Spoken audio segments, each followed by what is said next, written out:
বিনিয়োগের তালিকা জনসমক্ষে নিয়ে আসতে পারেন। মুখ্যমন্ত্রীর ভাষণে বিভিন্ন সময় আমরা আকাশ ছোঁয়া কিছু কর্মসংস্থানের ঘোষণা শুনেছিলাম।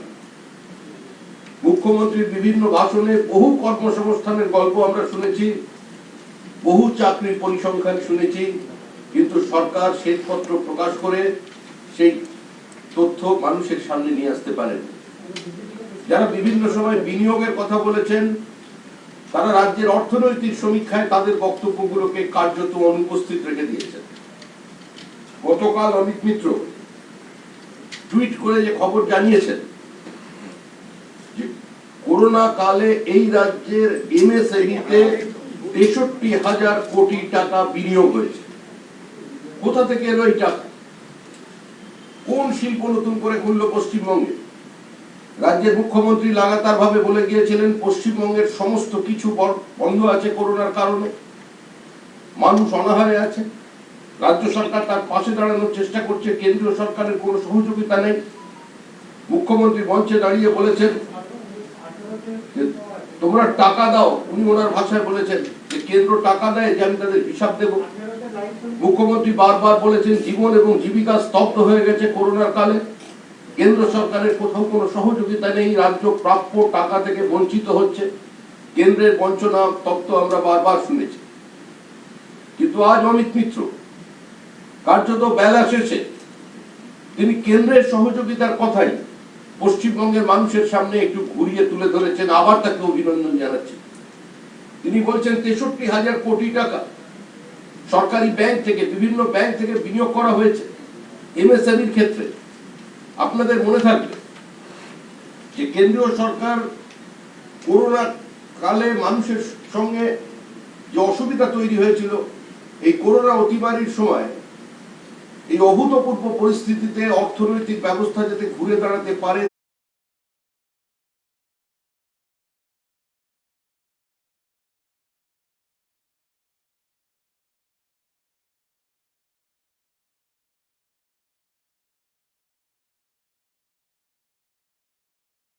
তার জন্য ২০ লক্ষ কোটি টাকার একটা প্যাকেজের ঘোষণা করে। এখানে ফেব্রুয়ারি মাসে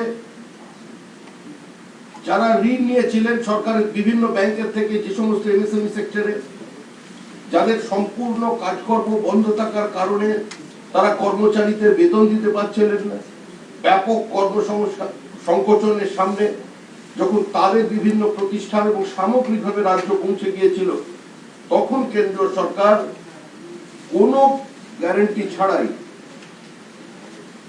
কোনো সিকিউরিটি ছাড়াই যে ঋণ দিয়েছিল সেখানে ক্ষেত্রে ২০% বৃদ্ধির ব্যবস্থা করেছে, আরো ২০% টাকা সেখানে দিয়ে।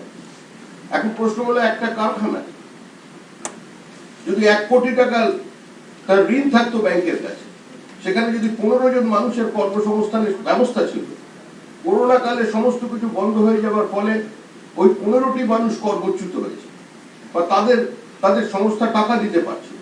সেই সময় কেন্দ্রীয় সরকার সাহায্যের হাত বাড়িয়ে তাদের আরো ২০ লক্ষ টাকা করে ঋণের ব্যবস্থা করেছিল, যাতে তারা তাদের বকেয়া মেটাতে পারে এবং তাদের বন্ধ যে ব্যবস্থা আছে সেই ব্যবস্থাটার মধ্যে আরো গতি সঞ্চার করতে পারে।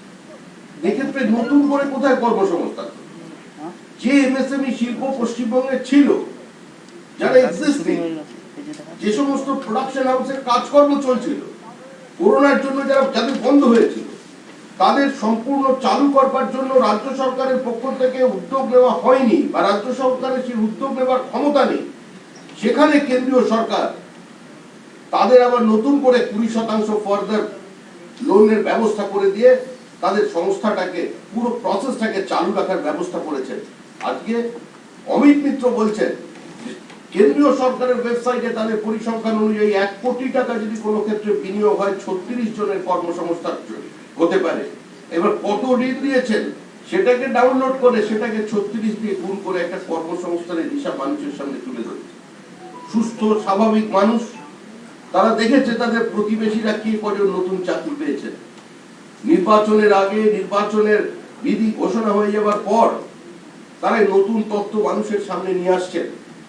সম্পূর্ণ অসত্য, সম্পূর্ণ বিভ্রান্তিকর আদপে মিথ্যাচার, গোটা 10 বছর যাবৎ যিনি এই রাজ্যের অর্থ ব্যবস্থার সম্পূর্ণ দায়িত্ব নিয়ে কার্যত এই রাজ্যটাকে একটা ডেপ ট্র্যাপে ঢুকিয়ে দিয়ে চলে গেলেন যাবার আগে, যিনি 1,94,000 কোটি টাকা ঋণ থেকে শুরু করে 5 লক্ষ কোটি টাকার সীমার দোরগোড়ায় পৌঁছে দিলেন, যিনি অর্থমন্ত্রী হওয়ার সময় বলেছিলেন we have entered into a vicious circle, আমরা পাপ চক্রের মধ্যে ঢুকে পড়েছি, সিপিএম এর পাপ কর্মের ফল আমাদের ভোগ করতে হচ্ছে।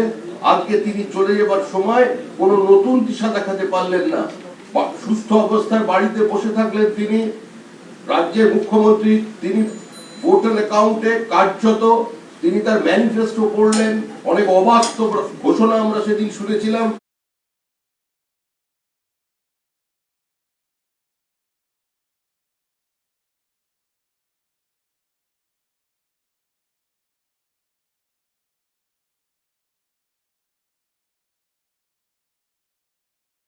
সেদিন শুনেছিলাম কেন্দ্রীয় প্রকল্পকে রাজ্যের প্রকল্পের নাম করে কিভাবে চালানো হয়েছে। এই সরকার আজকে বিভিন্ন সময় এই সরকারের বিরুদ্ধে এতদিন পর্যন্ত গ্রাম বাংলায় অভিযোগ উঠেছিল চাল চোর সরকার, ট্রিপল চোর সরকার, তারপরে হলো টিকা চোর সরকার, এখন এই সরকার শিল্প চোর সরকার। এটা নতুন একটা সংযোজন তাদের মধ্যে চলে এলো। যে শিল্প তৈরি আছে, যে শিল্প দীর্ঘদিন ধরে ব্যাংকের সঙ্গে সহযোগিতায় ব্যবসা করছে, কেন্দ্র সরকার সেই শিল্পের পুনরুজ্জীবনের জন্য, তাকে সার্ভাইভ করাবার জন্য, শিল্পে কর্মরত মানুষরা যাতে তাদের কর্মচ্যুত যাতে না হন, তাদের বাঁচিয়ে রাখবার জন্য যখন ব্যবস্থা করলো, তখন এই প্রকল্প চুরি করার ব্যবস্থা করছে এই সরকার। এই সরকার প্রধানমন্ত্রী আবাসের নাম বদলেছে, এই সরকার প্রধানমন্ত্রী গ্রাম সড়ক যোজনার নাম ভিন্ন নামে করেছে, এই সরকার প্রকল্প চুরির ব্যবস্থা করেছে, এই সরকার টিকা চুরির, এই সরকারের বিরুদ্ধে অভিযোগ এসছে, এই সরকার স্লোগান চুরির অভিযোগ সরকারের নামে এসছে, এবং সর্বশেষ যেটা এলো, এটা সার্বিকভাবে এটা একটা শিল্প চুরির ব্যবস্থা মানুষের সামনে নিয়ে এলো।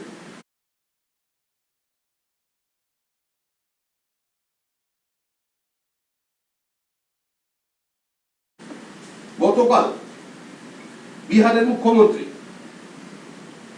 প্রাক্তন মুখ্যমন্ত্রী, যিনি মোষের খাবার খেয়ে নিয়েছিলেন এবং স্কুটারে করে মোষ বিভিন্ন জায়গায় ডেলিভারি করার রসিদ রেখে দিয়েছিলেন সরকারি তথ্যে, সিবিআই তদন্তের পর এই মুহূর্তে যিনি জেলে আছেন, তার কিছুদিন আগে পর্যন্ত সোনিজির আশীর্বাদে তিনি রেলে ছিলেন, রেল থেকে জেলে গেছেন, তার সুযোগ্য পুত্র কালকে এখানে এসেছে। আমি জানি না তিনি খৈনি বা গুটকা খান কিনা, না খাওয়াই স্বাস্থ্যের পক্ষে ভালো। মানে তিনি বা তার বিহার প্রদেশে যে মানুষরা জন্মেছেন, যে হিন্দিভাষী মানুষরা, তাদের নারীর টান আছে, যারা কর্মসূত্রে বা বৈবাহিক সূত্রে বা অন্য কোনো সামাজিক কারণে এই মুহূর্তে পশ্চিমবঙ্গে বসবাস করছেন, তারা মানে সেই গুটখাখোর মানুষগুলো, পান পরাগ মুখে নেওয়া মানুষগুলো, সেই খৈনিখোর মানুষগুলো, যাদের থুতুতে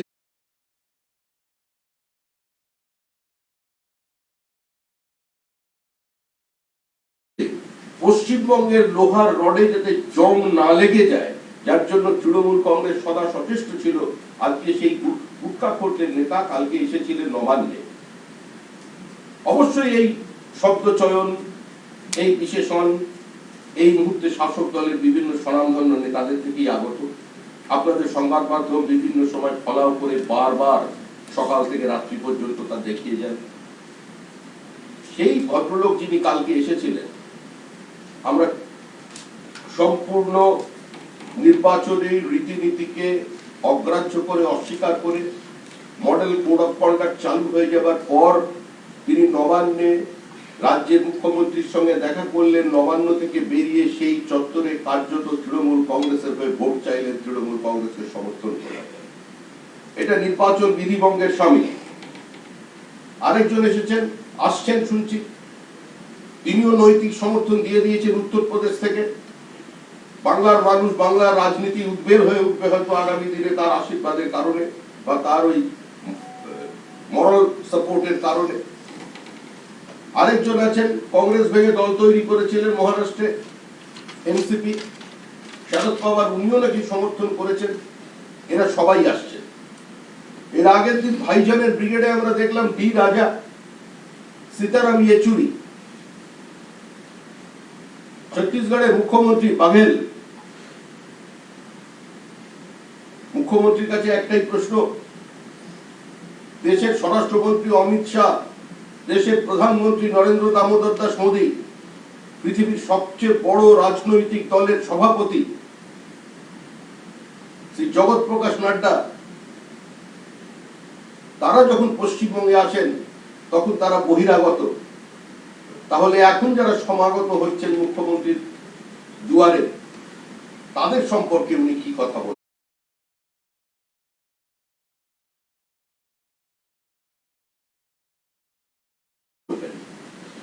ভারতীয় জনতা পার্টি এ বিষয়ে কোনো চিন্তিত নয়। এরকম আরো সবাই আসুক, একটা বর্ণময় রাজনৈতিক মঞ্চ আমরা দেখব পশ্চিমবঙ্গে। এমনি তো ভাইজানের রাজনীতির কারণে পশ্চিমবঙ্গের রাজনৈতিক জল অনেকটা ঘোলা হয়েছে এবং রাজনৈতিক চর্চার বিষয়টা অনেকটাই মূল কেন্দ্র থেকে দূরে সরে গেছে। এখন রাজনীতি ভাইজানের আবর্তে ঘুরছে। এর মধ্যে থেকে আরো যদি কিছু লোকজন এসে ওই 2019-এর নির্বাচনের আগে ঠিক যেভাবে আমরা নবরত্ন কারি খাওয়ার জন্য বাঙালি প্রস্তুত ছিল, মানে 9টা মঞ্চে 9 দলের নেতা নিয়ে মুখ্যমন্ত্রীর অস্থির পদচারণা দেখেছিল, তারপরে যদি এরা আসেন একটু ভালো লাগবে। কারণ এর মধ্যেই কালবৈশাখী আসবে। এমন সময় নির্বাচন হয়েছে যে সময় আমাদের এখানে ঝড় বৃষ্টি হয়। এই কালবৈশাখীর মধ্যে যদি একটু দক্ষিণা বাতাস নিয়ে ওরা এদিক ওদিক থেকে আসেন, নিঃসন্দেহে ভালো লাগবে। কিন্তু যদিও এদের কোনো ফুড ভ্যালু নেই, সেটা মমতা বন্দ্যোপাধ্যায় বোঝেন, তৃণমূল কংগ্রেস বোঝে এবং পশ্চিমবঙ্গের অন্যান্য দল বোঝে। তাই এদের সম্পূর্ণ দূরে সরিয়ে দিয়ে আজকে যে রাজনীতি পশ্চিমবঙ্গে শুরু হয়েছে, এই রাজনীতি আমরা মানুষের দরজায় গিয়ে বলছি এটাই যে আপনারা কোন রাজনীতি চান। নতুন করে পশ্চিমবঙ্গের বিভাজন চান, নতুন করে পশ্চিমবঙ্গের মানুষকে, পশ্চিমবঙ্গের ভোটারদের, পশ্চিমবঙ্গের রাজনৈতিক ব্যক্তিত্বদের কেউ ব্ল্যাকমেল করবে, সরাসরি দীর্ঘদিনের জেতা সাংসদদের উপরে দাঁড়িয়ে কেউ ছিনিয়ে নেবার কথা বলবে, ভাগিদারির কথা বলবে, তারপরে এই গোটা দেশটা ভাগের মতো কথা বলবে। আবার 1947 সালের আগে পশ্চিমবঙ্গ ফিরে যাবে কিনা, আবার তার সেই অতীতের রেকর্ড গুলো আমি জানি না। আমাদের সিপিএম এর এখন সর্বোচ্চ নেতা মোহাম্মদ সেলিম কিভাবে গ্রুমিং করেছেন, কারণ অতীতের তার যে বক্তৃতা, যে ভাষণগুলো আছে, যে করোনা নিয়ে তার যে সব ঐতিহাসিক বক্তৃতা তিনি রেখেছিলেন, আজকে সেগুলো পশ্চিমবঙ্গের মানুষ আগামী দিনে সমর্থন করবে কিনা সেটা নিয়ে চিন্তা করবে।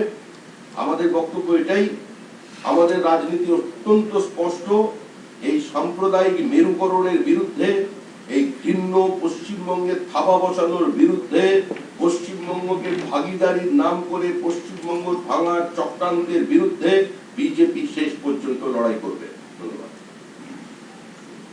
সবিকদা, যে কথা আপনি বলছিলেন বহিরাগতদের আসার কথা, তেজস্বী যাদব, অখিলেশ যাদবের নাম না করে আপনি বললেন, কিন্তু একটা চর্চা শুরু হয়েছে যে তৃণমূল অনেকদিন ধরে বলতো আপনারা বহিরাগতদের উপর ভরসা করে রয়েছে, এখন আপনারাও তৃণমূলের বিরুদ্ধে একই হাতিয়ার পেয়ে যাচ্ছেন যে ওরাও বহিরাগতদের নিয়ে চলছে।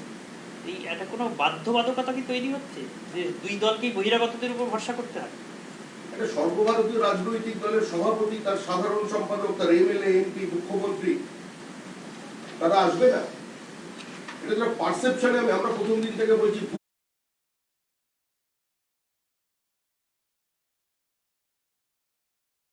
ভুল আছে। আমাদের পরিবার বড় পরিবার, আমাদের পরিবার সমন্বয় পরিবার। তৃণমূলের পরিবার দুজনের পরিবার, ছোট পরিবার, সুখী পরিবার, ওরা বেশি মানুষকে ভালো লাগে নিতে চায় না, কারণ ছোট ফ্ল্যাট, আমাদের বড় বাড়ি। তো দুটো বাড়ি লাগানোর মধ্যে একটা তফাৎ আছে, সেটা তারা করছে। এখন কেউ যদি বিশ্বাস করে যে তেজস্বী যাদব এসে বক্তৃতা করবেন আর গোয়াবাগানের সমস্ত মানুষ হই হই করে ছুটে এসে হাতে খৈনির প্যাকেট কিনে নিয়ে সবাই ভোট দিয়ে দেবেন তৃণমূল কংগ্রেসকে, বা কেউ যদি মনে করেন অখিলেশ যাদবের বক্তৃতা শুনে শুধু উত্তরবঙ্গের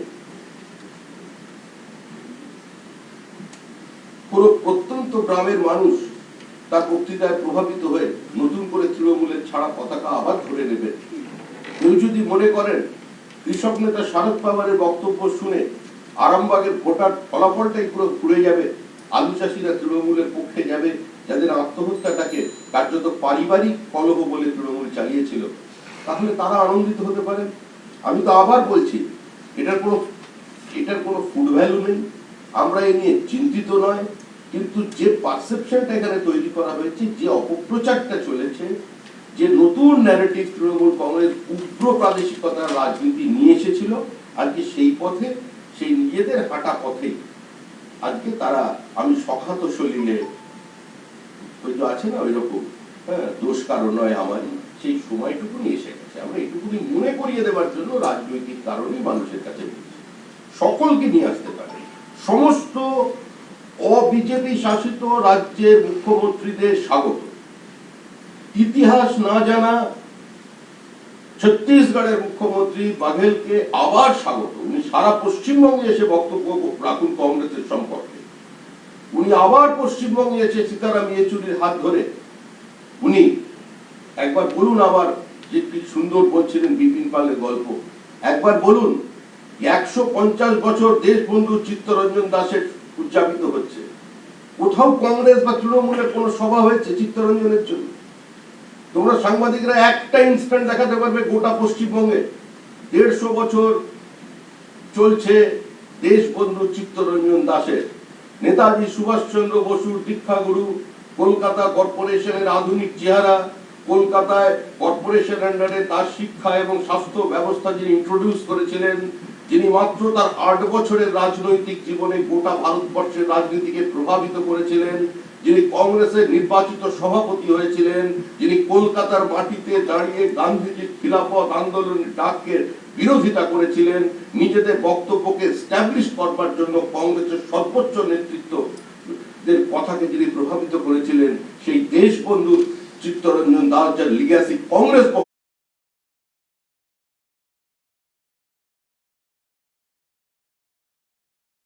করছে আজকে 150 বছরে। কোথাও ওই বিধান ভবনে কোনোদিন উৎসব দেখেছেন? কোনোদিন দেখেছেন তৃণমূল যে নামটা সঙ্গে রেখে দিয়েছে কংগ্রেস? তৃণমূল তো হওয়ার সাহস হয়নি, কংগ্রেসকে জুড়ে রেখেছে। দেশবন্ধু চিত্তরঞ্জন সম্পর্কে এই 150 বছরে একটা কথা উচ্চারণ করেছে। এসব রাজনীতি নিয়ে আমরা চিন্তিত। সুমিতা, সেটা হচ্ছে যে আব্বাস সিদ্দিকী যে ব্রিগেডে বক্তৃতা দিলেন বা প্রচুর লোক এলো, আজকে দেখা যাচ্ছে যে আইএসএফ এর সমর্থকদের বাড়ি থেকে বোমা, গুলি ইত্যাদি পুলিশ উদ্ধার করেছে। কি বলবেন? তাদেরকে ধরা হচ্ছে ভাঙড়েতে, আইএসএফ এর সমর্থকদের বাড়ি থেকে এইসব উদ্ধার করা হচ্ছে, কোনোভাবে যুক্ত আছে এই দুটো বিষয়? কি বলা যায়, আমরা তো জানি এরা একটা বিশেষ ধরনের শান্তিকামী মানুষ। এই আইএসআই না আইএসএফ কিসব না হয়, এরা সেকুলার হয়েছে। বাংলার মানুষ আমাদের সাম্প্রদায়িক মনে করছে, ওদের যদি সেকুলার মনে করে করবে। আমাদের মাথা খোলা কপাল নিয়ে শ্রমিক ভট্টাচার্য সাম্প্রদায়িক, আর মাথায় একটা আমি ফিক্স করে দিলি আমি সেকুলার, এটা তো হতে পারে না। এটা মানুষ সুস্থ চিন্তা করবে। এদের সঙ্গে এরা মাঝখানে একটা পেয়ে গেছে রসদ, কারণ পরিস্থিতি জমি তৈরি করে দেওয়া। দীর্ঘ 34 বছরের সিপিআইএম এর রাজনীতি বন্ধ কারখানার গেটে দাঁড়িয়ে মন্দির মসজিদ লড়াই নয়, সেই রুটি রুটির লড়াই। সিপিআইএম এর এই রাজনৈতিক অবস্থান এবং গত 10 বছরের লাগাম ছাড়া তোষণ তৃণমূল কংগ্রেসের বিভাজনের রাজনীতির কারণে আজকে এই সমস্ত ফোর্স পশ্চিমবঙ্গে মাথা তুলে দাঁড়ানোর সাহস করছে। ওয়েসির মতো নেতারা কলকাতায় আসবে, এসে সভা করবার সাহস দেখাচ্ছেন, এবং এরা আজকে টার্মস এন্ড কন্ডিশন ডিকটেট করবে। ওই নেতা, এসব কংগ্রেস কোনো ব্যাপার নয়, সিপিএম কোনো ব্যাপার নয়, নেতা ওই। আমি আবার বলছি, তৃণমূলের অনুপ্রেরণার কারণেই এটা হয়েছে। তৃণমূলের অনুপ্রেরণায়, মোহাম্মদ সেলিমের প্রযোজনায় বিধ্বস্ত ভগ্ন দশায় বামফ্রন্ট এবং মুর্শিদাবাদ কংগ্রেসের এই জোট, এই জোটের আমরা ভবিষ্যৎ কি, এই জোট পশ্চিমবঙ্গকে কোথায় নিয়ে যেতে পারে, পশ্চিমবঙ্গের মানুষেরা বিচার করবে। এবং বিশেষ ধরনের শান্তিকামী মানুষদের সম্পর্কে আমাদের দায়িত্ব বাংলার মানুষকে সচেতন করার, যে বিভাজন নয়, সাম্প্রদায়িকতা নয়, সমন্বয়ের রাস্তায় চলুন। পশ্চিমবঙ্গকে 44 বছর পরে একটা নতুন ন্যারেটিভ পশ্চিমবঙ্গে তৈরি করুন। পশ্চিমবঙ্গে শিল্পায়ন ঘটুক, কর্মসংস্থানের সুযোগ দিয়ে। দেখা যাচ্ছে যে রাহুল গান্ধী তিনি হচ্ছেন কখনো সমুদ্রে ঝাঁপ দিচ্ছেন, কখনো মঞ্চে নাচছেন। প্রিয়াঙ্কা গান্ধী তিনি চা পাতা তুলছেন, দরিদ্র বাড়ি গিয়ে বাচ্চাকে কোলে তুলছেন। কি হচ্ছে, মানে কি কারণ, কি মনে হচ্ছে আপনাদের? কোনো কাজ না থাকলে মানুষ কি করবে? নির্বাচন চাই না, নির্বাচনটা কোনো বিষয় না। বিষয়টা হচ্ছে কোনো মানুষের যদি পর্যাপ্ত কর্মসংস্থান, বাসস্থান বা অন্য সমস্ত কিছু ব্যবস্থা থাকে, আর তার যদি কাজ থেকেও কোনো কাজ না থাকে, তাহলে সে কি করবে?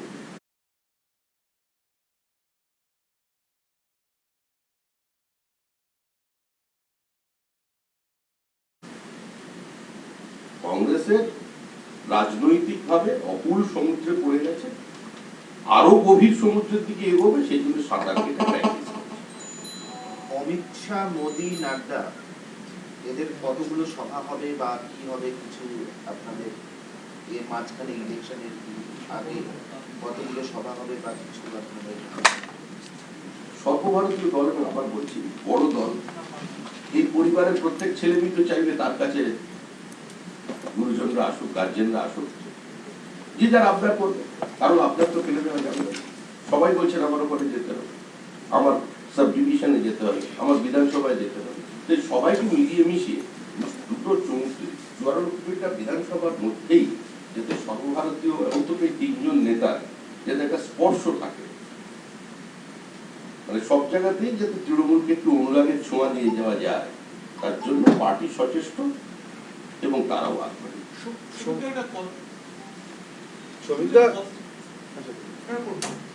সবিতা, তৃণমূল বলছে যে ওয়াইসি বিজেপিরই বি টিম, তো ওয়াইসি যদি ভোট কাটে তাতে আপনাদেরই লাভ হবে, কি বলবেন? আজকে তৃণমূলের জোট হচ্ছে, সভাপতি বলেছেন আজকে, ওয়াইসির সভাপতি পশ্চিমবঙ্গে, উনি আজকে বলেছেন যে আমরা তৃণমূলের বি টিম হতে তৈরি। কিন্তু এটা হচ্ছে রাজনীতির কারবারি, দেশ ভাঙার ছক। এদের কর্মকাণ্ড দেখে বুঝতে পেরেছে আমরাও যা করছি আর তৃণমূলও যে সমস্ত কাজ অতীতে করেছে তার মধ্যে একটা সিমিলারিটি আছে, একটা কাছাকাছি আছে, আত্মীয়তার সন্ধান পাচ্ছে। সেজন্য ওরাও বলেছে আমরা তৃণমূলের সঙ্গে হাত মেলাতে প্রস্তুত। শুনতে একটা জল্পনা সকাল থেকে চলছে, তাই জন্য প্রশ্নটা আপনাকে সোজাসুজি করতে চাই। একটা কথা হচ্ছে যে সৌরভ গঙ্গোপাধ্যায়ের 7 তারিখের ব্রিগেড সভায় জয়েন করার কথা চলছে, এটা কতটা সত্যি কিছু বলতে পারবেন? সৌরভ গঙ্গোপাধ্যায় শুনেছিলাম তো বিশ্রামে ছিলেন, শরীর ভালো হয়ে এই রোদে যদি প্র্যাকটিসে আসেন, মানে জাস্ট খেলার আগে ওয়ার্ম আপে, মানুষ মনে হচ্ছে এরকম চাইছে, এরকম চাইলে ওনার যদি মনে হয় যে এই ওয়েদার এখন ভালো না পেরে সঙ্গীতা একটা হিন্দি हिंदी से हिंदी में हिंदी बोल। जामिरुल हसन मीम के जो पश्चिम बंगाल के नेता है, उन्होंने कहा है कि टीएमसी अगर चाहे तो हम उन सीटों पर जीतने में मदद कर सकते हैं टीएमसी के, जिस पर टीएमसी पिछले 10 सालों से नहीं जीता। क्या कहेंगे? यही तो हम लोग बोलते आ रहे हैं, पिछले कई साल से हम लोग यही बोल रहे हैं कि तृणमूल का जो रवैया रहा पूरा पश्चिम बंगाल, तृणमूल जैसे सरकार चला है, तृणमूल जैसे माँ दुर्गा का विसर्जन को ऊपर रोक लगा दिया और मुहर्रम का प्रोसेसन करने दिया, तृणमूल जैसे सरस्वती पूजा लेके अपने आप में कंट्रोवर्सी में चला गया, तो तृणमूल का जो इमाम हुआ चिन्हाता दिया, तृणमूल सरकार ने जो काम किया उसका जो नैरेटिव रहा है, कोई नेता खड़ा होकर बोल रहा है मिनी पाकिस्तान है, कोई नेता हुआ जाकर के बोल रहा है कि इधर ऐसे किसी भी काम नहीं करना चाहिए जिसमें संख्यालु का मन में थोड़ा सा ठेस हो, ये जो उसका बर्ताव रहा पूरा, तो ये देखकर मीम को ऐसा लगा अरे ये तो हमारा ही है, तो एक अपनापन महसूस हुआ उसका। और इतना सुंदर माहौल है, बसंत आ गया पूरा, इस ऋतु है, बंगाल तो जगह तो खराब नहीं है ना, इधर 6 ऋतु का समावेश होता है, इसमें एक अपनापन, चुनाव का सदव्यवहार, तो मीम आ रहा है, हम लोग जो बोला वही होने वाला है। তারকা প্রার্থী কতজন হবে? তার কারণ শ্রাবন্তী বলছেন যে তিনি প্রার্থী হতে পারেন, নিউজ দিচ্ছেন, কিরণ, যশ, এরকম তারকা প্রার্থী আপনাদের কতজন? এটা আমি কি করে বলতে পারবো? আমি খুব ভয়ে আছি তারকা নই বলে। মানে তারা কি দাঁড়াবেন এরকম সম্ভাবনা রয়েছে? যারা জয়েন করেছেন টলিপাড়ার তারা কি দাঁড়াবেন এরকম সম্ভাবনা রয়েছে? দলই বিষয়টা তা নয়, দল যাকে মনে করবে যে গ্রহণ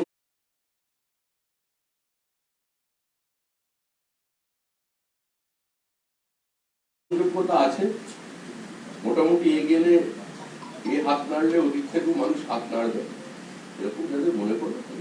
বলছি কংগ্রেস আর আইএসএফ এর এই তো জট এখনো কাটলো না, আজকেও বৈঠক হলো, কি বলবেন? সব মিলে মিশে এক হয়ে গেছে। আরে যে গরু দুধ দেয় তার একটু লাথি খেতে হবে না? একসঙ্গে জোট করেছে, তার ব্রিগেডে সামিল হয়ে ভাষণ দিয়েছে, আর অধীরবাবু তো বলেছেন তার জীবনের সবচেয়ে বড় সত্যি কথা বলেছেন, উনি স্পষ্টবাদী মানুষ, উনি তো বলেছেন যে প্রথম এত বড় সভায় ভাষণ দেওয়ার সৌভাগ্য তার হয়েছে। তো যার সভায় এত বড় সভায় সুযোগ হয়েছে, যে জোটের নেতা, তার কথা তো শুনতে হবে।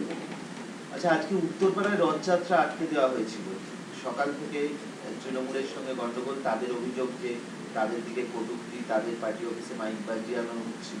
একটা কোনো জায়গায় কেউ আমাদের ভিডিও ক্লিপিং শোনাতে পারবে, বক্তৃতা শোনাতে পারবে যে আমাদের কেউ কখনো মুখ্যমন্ত্রীর বিরুদ্ধে বা কোনো বড় নেতার বিরুদ্ধে কোনো অশালীন কথা ব্যবহার করেছে, আর তৃণমূল যেভাবে আক্রমণ করছে।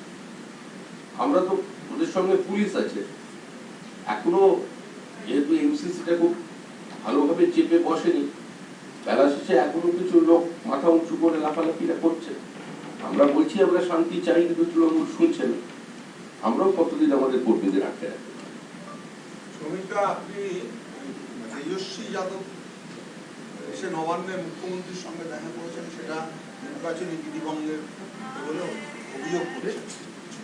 আজকে বিজেপির কেন্দ্রীয় নেতা কৈলাস বিজয়বর্গী তিনি এখানে একটি সভায় কীর্তন শিল্পীদের একটি অনুষ্ঠান, সেখানে তিনি বলেছেন যে 70 বছরের বেশি শিল্পীরা ভাতা পাবে, বাংলায় ক্ষমতায় এলে 60 বছরের বেশি সকলকে 1000 টাকা করে ভাতা দেওয়া হবে। এই প্রতিশ্রুতি দিয়েছে, নির্বাচনের ঘোষণা হয়।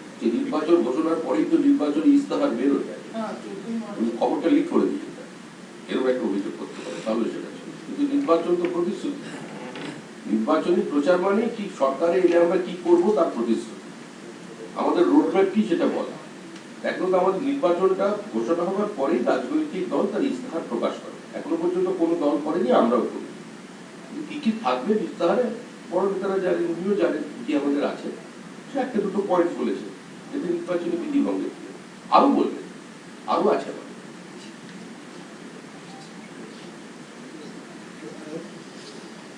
নির্বাচনী প্রার্থী তালিকা ঘোষণা চূড়ান্ত করার সময় আপনারা কোন দিকে লক্ষ্য রাখবেন? নির্বাচনী প্রার্থী তালিকা চূড়ান্ত করার সময় আপনারা কোন দিকে লক্ষ্য রাখছেন? অমিত শাহ যেদিকে লক্ষ্য রাখবে, জেপি নাড্ডা যেদিকে লক্ষ্য রাখবে, ওই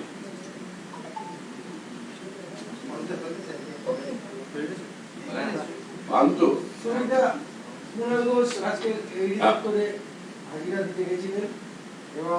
বেরিয়ে এসছেন কি?